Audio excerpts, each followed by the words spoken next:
The ghost learned the sound of the house long before it remembered its own name. At night, the stairs sighed in 3 places. The refrigerator clicked twice before settling, and the old oak by the window tapped the roof when the wind came in from the west. These were the rhythms of existence now, steadier than memory, kinder than thought. The ghost lived in the narrow space between the walls of a coastal cottage, a place where salt air crept through cracks and time moved like fog. It did not rattle chains or moan. It watched. Watching was easier than remembering. Sometimes it drifted into the living room where a young woman named Mara had arranged her life in careful stacks, books by the sofa, mugs by the sink, grief folded so neatly it almost looked like calm. She had inherited the cottage after her grandmother died, and with it, the quiet. The ghost recognised that kind of quiet. It had once worn it, too. The first time Mara sensed the ghost, she was crying at the kitchen table. Not sobbing, just leaking tears into her tea like it was a normal thing to do. The ghost hovered nearby, unsure what to do with such raw sound. Instinct, older than death, pulled at it.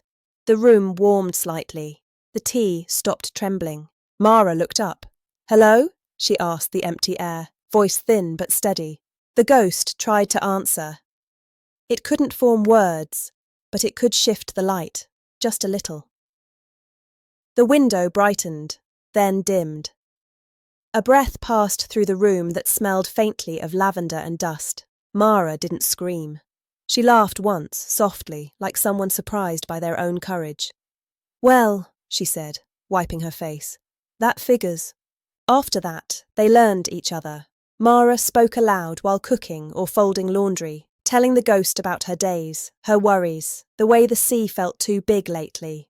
The ghost listened, wrapping the house in warmth when the nights grew cold, guiding her steps when grief made her clumsy. In return, Mara left things out. An extra cup by the sink, a lamp glowing in the hallway overnight. She played old records the ghost half remembered, songs that tugged at something deep and aching, like a name just out of reach. One evening, during a storm, the power went out. The wind howled and the house groaned like it might lift itself into the dark. Mara sat on the floor, knees pulled to her chest. "I don't want to be alone," she whispered. The ghost gathered itself, every memory, every flicker of being, and pressed close. Not touching, not quite, but present. The fear eased. The storm passed. In that moment, the ghost understood why it lingered. Not unfinished business, not regret, love. When dawn came, the ghost felt lighter, thinner, like mist under sun. It drifted toward the walls, toward wherever ghosts go when they're done. Mara woke to a quiet house and smiled. Somewhere between here and elsewhere, the ghost remembered its name and let it go.